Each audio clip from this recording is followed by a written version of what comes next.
Assalamualaikum warahmatullahi wabarakatuh. Salam sejahtera untuk kita semua. Perkenalkan, saya Dian Ayu Andriani. Saya merupakan salah satu dosen tetap di Prodi Manajemen Fakultas Ekonomi Universitas Asahan dengan NIDN 0102087701.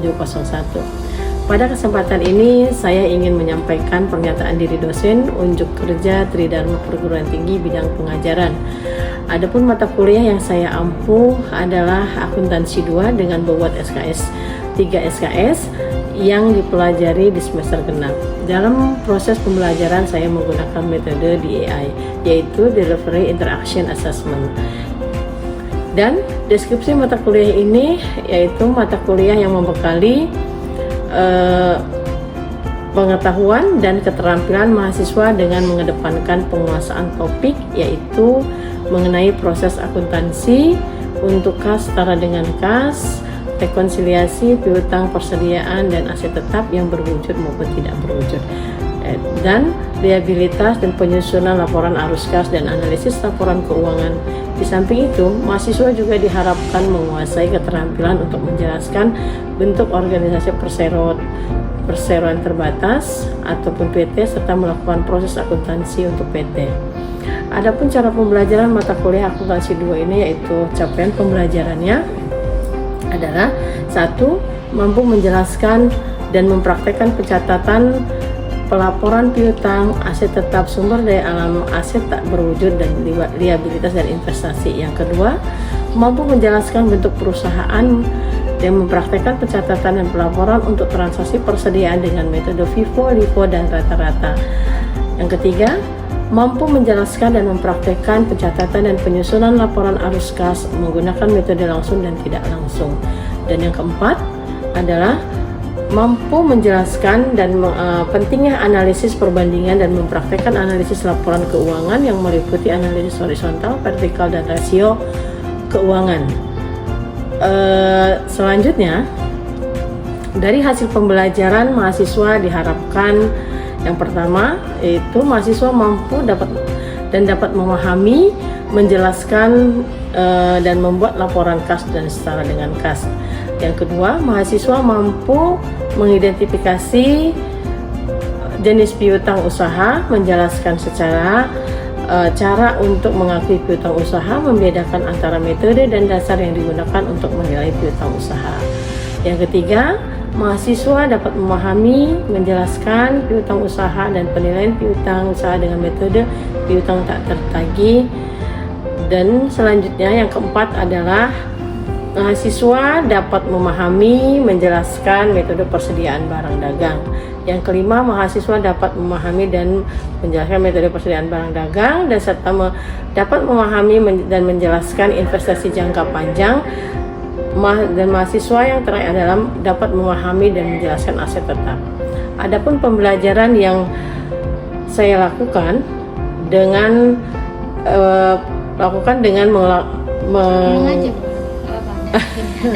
Adapun pembelajaran yang saya lakukan adalah dengan melakukan perkenalan, membangun keakraban dosen dan mahasiswa.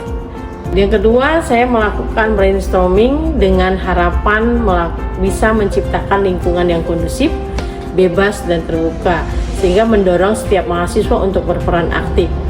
Selanjutnya, saya membahas kontrak kuliah yang mana ini adalah membuat kesepakatan bersama terkait proses perkuliahan berjalan termasuk topik pembelajaran dan tugas agar mendapat gambaran pelaksanaan perkuliahan selama 1 semester ke depan.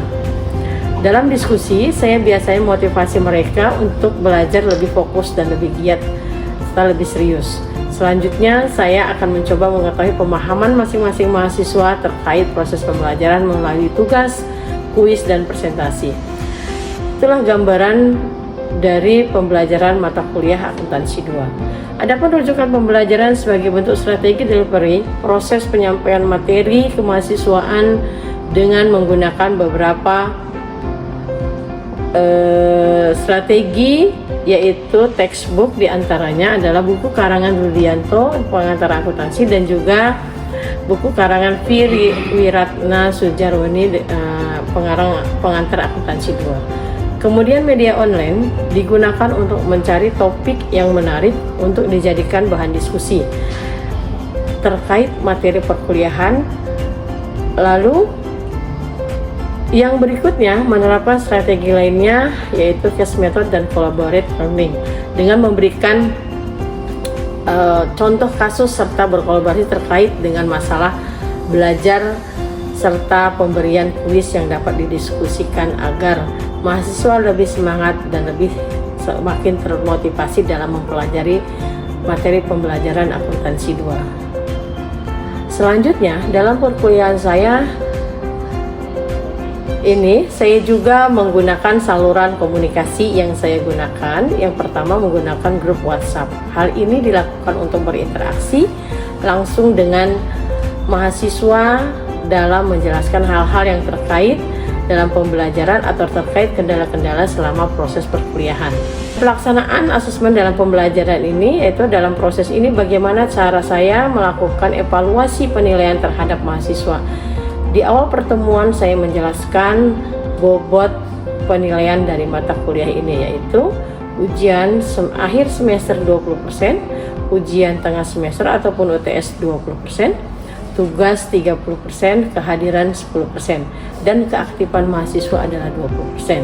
Selanjutnya, saya akan menampilkan proses pembelajaran saya di kelas dengan mata kuliah akuntansi 2 secara tatap muka. Selamat menyaksikan. Oke, Assalamualaikum warahmatullahi wabarakatuh dan selamat pagi. Waalaikumsalam warahmatullahi wabarakatuh. Apa kabarnya ini? Sehat? Sehat, Bu.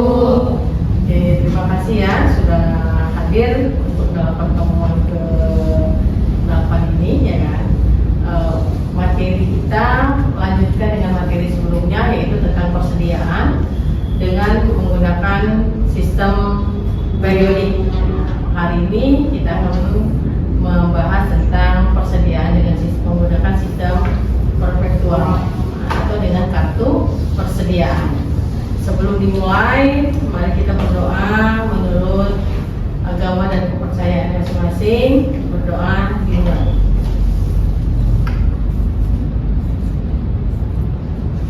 Selesai? Untuk itu saya absen terlebih dahulu ya. Siapa yang hadir pada hari ini? Untuk Almi Mutia Dewi, Wahyu Widya Ayu, Dewi, Helpia. Suaranya agak kuat ya. Yang hadir Dini Adelia Sirai. Dini apa Dina? Oh Dina, ya kan? Aku Pia itu Dina. Anggun, Suci, Hadir, Bu.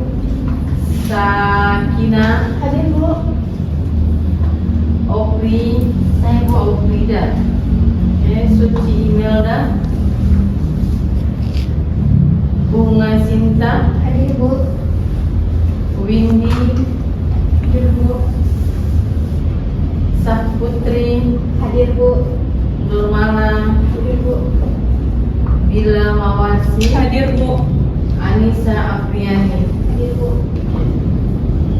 Satu lagi sih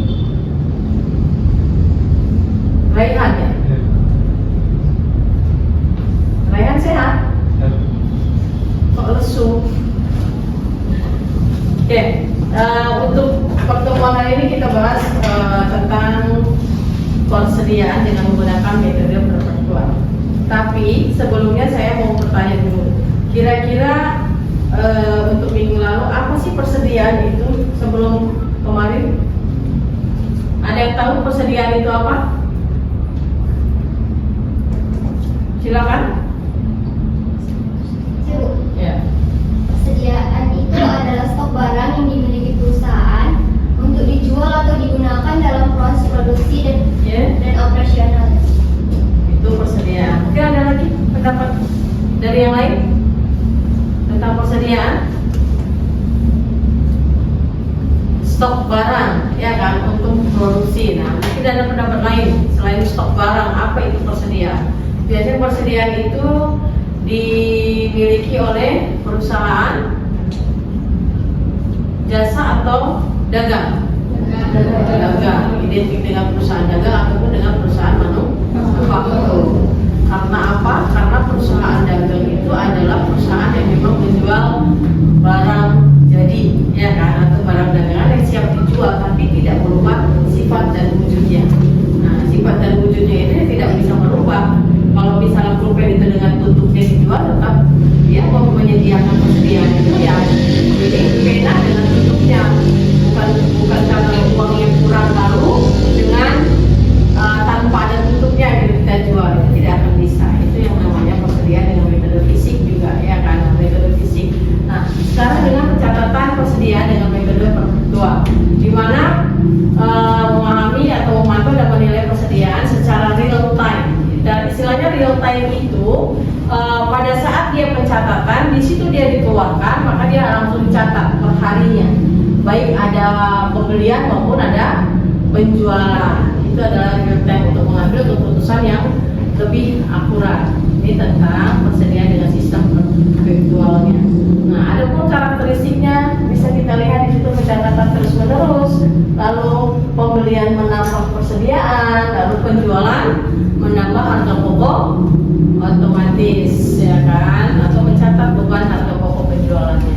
Nah, di sini ada terlihat perbandingan jurnal antara periodik dengan perpetualnya. Itu yang pertama adalah perbedaan kuncinya pada sistem perpetual. Akun persediaan selalu diperbaharui, ya kan, perbarui setiap transaksi. Pada sistem periodik, harga pokok penjualan baru dapat diketahui setelah dilakukan perhitungan di akhir periode. Nah, kalau yang lalu kan untuk metode fisik kan memang kalau misalnya kita mau mengetahui berapa harga pokok penjualannya, itu setelah ada transaksi keseluruhannya. Baru kita akan menghitung harga pokok penjualan itu antara lain persediaan awal dikurangi dengan pembelian bersih ataupun ditambah pembelian bersih dikurangi dengan penjualan, ya kan, nanti barulah didapat harga pokok yang harga yang siap untuk dijual. Lalu setelah itu dikurangi dengan persediaan akhir, ya. Maka setelah didapatlah persediaan akhirnya berapa, lalu dikurangi dan setelah itu maka didapatlah harga pokok penjualannya. Tapi dengan sistem perpetual ini, ya, bahwasanya kita menggunakan kartu persediaan. Ya, kartu persediaan itu adalah alat kontrol utama untuk memantau mutasi setiap jenis barang secara detail per unitnya.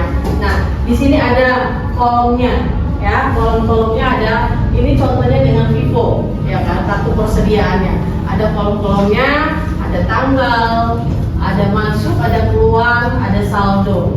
Nah, pada saat nanti ada transaksi, nah, strategi penilaian arus biayanya itu dengan FIFO, LIFO, dan rata-rata. Maka ada studi kasus di sini di toko dagang Maju Jaya. Nah, saldo awalnya adalah 100 unit, per unitnya adalah 10.000. Lalu setelah itu ada pembelian 200 unit. Dengan harga per unitnya adalah 12.000, maka totalnya 2.400.000, penjualan 150 unit terjual selama periode berjalan. Nah, maka tugas kita adalah itu harga pokok dan saldo akhir menggunakan metode FIFO. Ya, itu FIFO terlebih dahulu. Ini dia contohnya, ya, contohnya.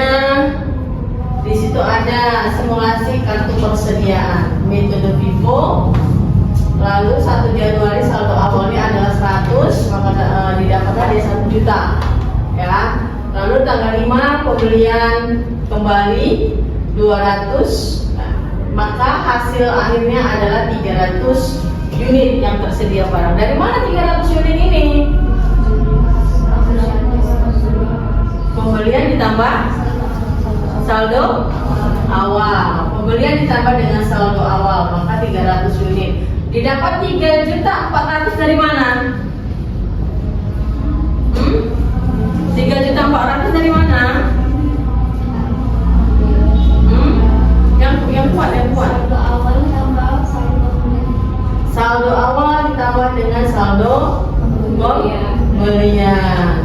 Dari ini kan dikali 200 dikali dengan 12.000 didapatlah 2.400.000, maka ditambah dengan 1 juta, maka hasilnya 300 unit barang yang terdapat persediaannya, maka dengan jumlah total harganya adalah 3.400.000. Kalau untuk penjualan 100, penjualannya 100 rimpul katanya, 150. Akuntansi nggak ada rimpul.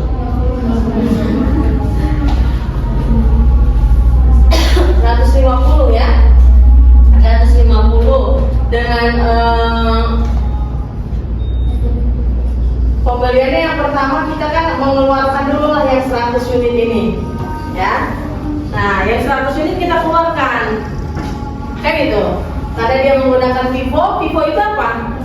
Was in, was out.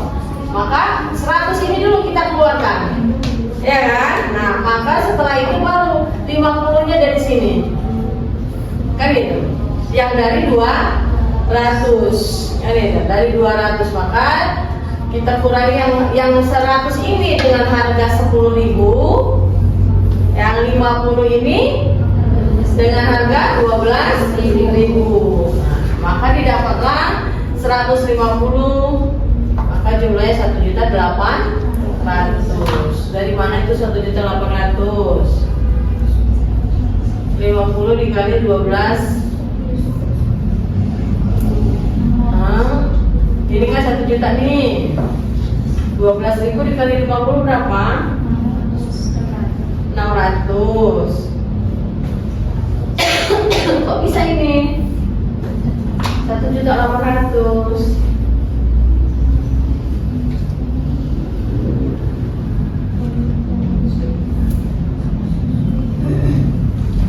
Dari 1.800.000 ini dari 150 dikali dengan 12.000, karena ini adalah saldo akhirnya 1.800.000. Kalau ini harga pokoknya berarti kan yang 100 dikali dengan 10.000, yang 50 dikali dengan 12.000, maka hasil akhirnya adalah 1.600.000. Kamu ada di sini. Nah, ya. Sampai sini kira-kira paham dengan metode FIFO? Paham? Nah ini ada mengolah data menjadi laporan keuangan, laba rugi, ya kan? Kartu laporan kelaporan laba rugi, ada neraca, ada stock of name, itu adalah arus kasnya. Nanti akan dibuat. Maka, nah ini ada kesimpulan dan langkah selanjutnya yang akan harus kalian kerjakan. Tunggu ya, saya apa dulu? Ada soal yang aku harus kalian kerjakan.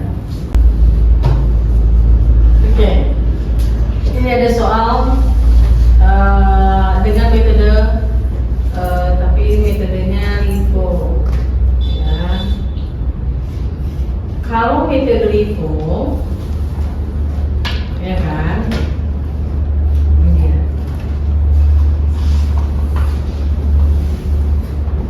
Yang pertama itu persediaan adalah 4.000 ya. Ada pembeliannya. Pembelian termasuk ke dalam persediaan. Yang pertama 4.000 dengan harga pokoknya adalah 800, maka terdapatlah 3.200.000. Baru setelah itu yang kedua dia membeli 12.000 dengan harga 880. Ya, ini dia. Ini 10, ini tambah ini berarti 10 juta, 880 harusnya. Oke. Kalau yang membelinya itu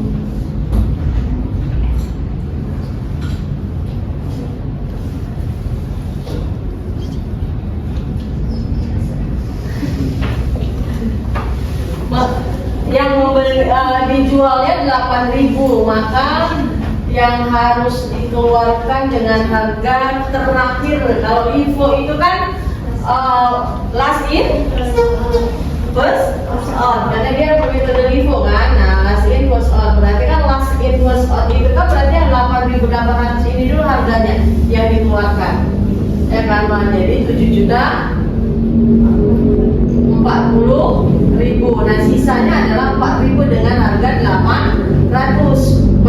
unitnya ya, per unitnya, maka didapatlah ini 3.200.000. Baru setelah itu ada pembelian kembali tanggal 29, maka diturunkan, maka hasilnya sama 12.000 terlebih seperti semula, ya kan? Ini agak lain pula ini apanya, ya.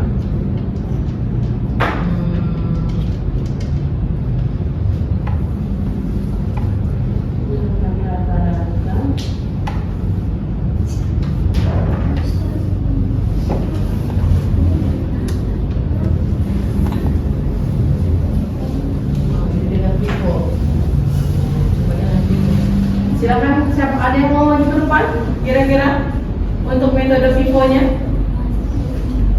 Boleh? Siapa? Kerjakan.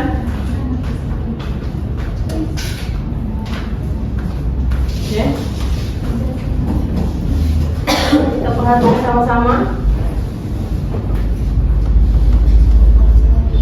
Awalnya dia tanggal 3.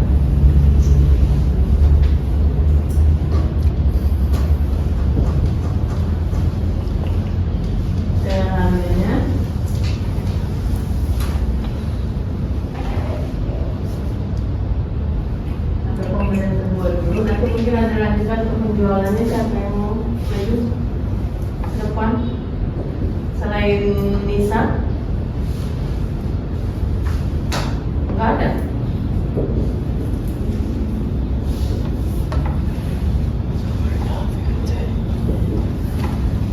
Oke, 3.200 tuh.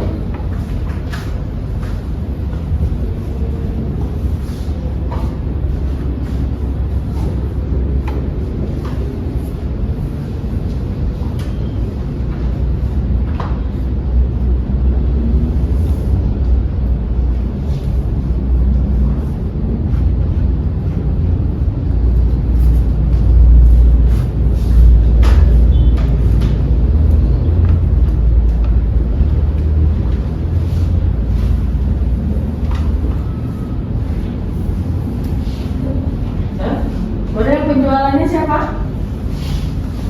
Ada yang masih ingat? Uci, mungkin mau maju? Maju, silakan.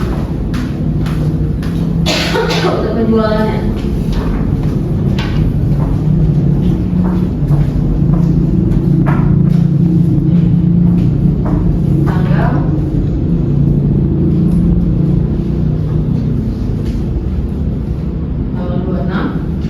Masuk ke kolom penjualan atau keluar.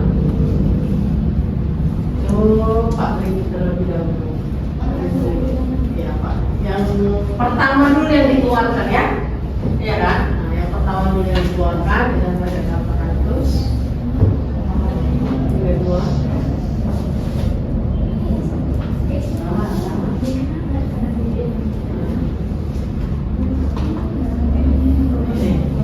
Sini lah.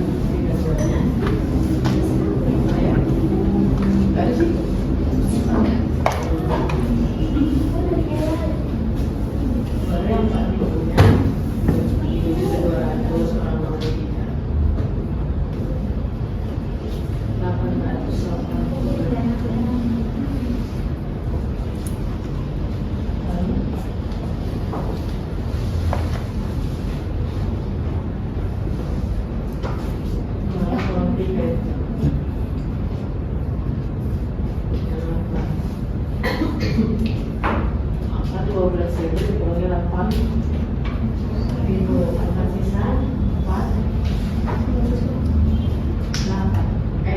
ya 8. Jadi tambah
persediaan 4.000 itu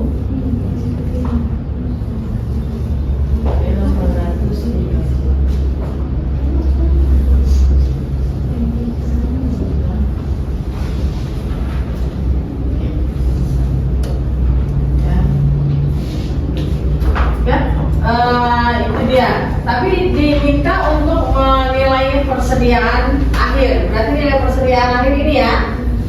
Ini dia. Ya kan? Berapa nilai persediaan akhirnya?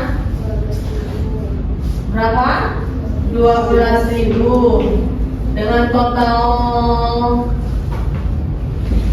harganya adalah 10.360.000. Harga pokoknya berapa?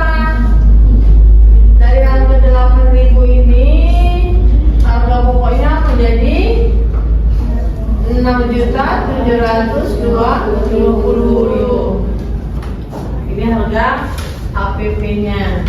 Baru kita hitunglah laba rugi tapi kotornya. Kan itu karena